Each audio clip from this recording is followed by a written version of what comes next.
Ayatollah Ali খামেনিকে এমন এক missile দিয়ে হত্যা করা হয়েছে যা ছোড়ার পর পৌঁছে যেতে পারে মহাকাশ পর্যন্ত।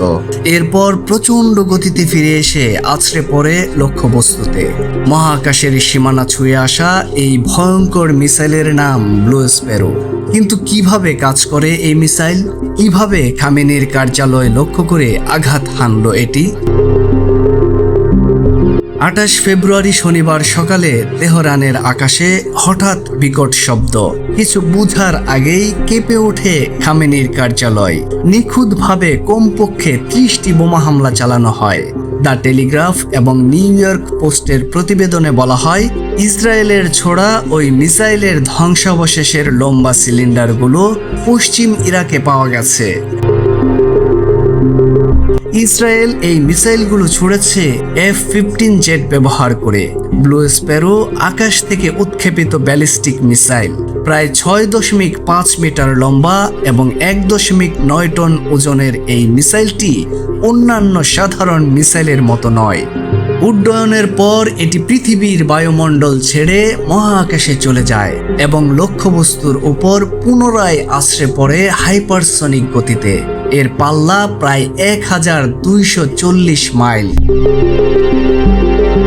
অর্থাৎ ইসরায়েলের জেটগুলো ইরানের আকাশে না ঢুকেই অনেক দূর থেকে এটি নিক্ষেপ করতে পারে। এই মিসাইলের অবিশ্বাস্য গতির কারণে একে মাঝপথে আটকে দেয়া বিশ্বের যে কোনো আকাশ প্রতিরক্ষা ব্যবস্থার জন্য প্রায় অসম্ভব। কিন্তু শুধু প্রযুক্তি নয়, খামেনি হত্যার এই নিখুঁত হামলা দীর্ঘ 20 বছরের পরিকল্পনা।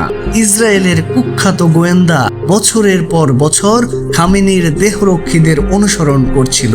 এমনকি তেহরানে খামেনির কম্পাউন্ডের চারপাশের ক্যামেরাও ছিল মোসাদের নিয়ন্ত্রণে। টেলিগ্রাফ প্রতিবেদন বলছে, খামেনি সন্ধ্যার বেশিরভাগ সময় বাংকারে কাটাতেন, যা এতটাই গভীর ছিল যে সেখানে নামতে 5 মিনিট সময় লাগত।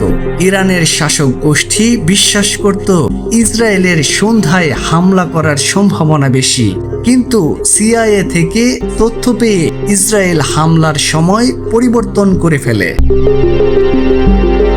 প্রতিবেদনে আরো বলা হয়, এটাই প্রথম নয়। এর আগেও সম্ভবত 2024 সালে ইরানে হামলা চালানোর সময়েও ব্লু স্প্যারো মিসাইল ব্যবহার করে থাকতে পারে ইসরায়েল, কারণ সে সময়ও একই ধরনের ধ্বংসাবশেষ পাওয়া গিয়েছিল। তবে এখন নিশ্চিত, মহাকাশ থেকে আসা এই ঘাতক মিসাইলটি বদলে দিল মধ্যপ্রাচ্যের ইতিহাস। খামেনির দীর্ঘ শাসনের অবসান ঘটল এই প্রযুক্তি নির্ভর হামলার মধ্য দিয়ে।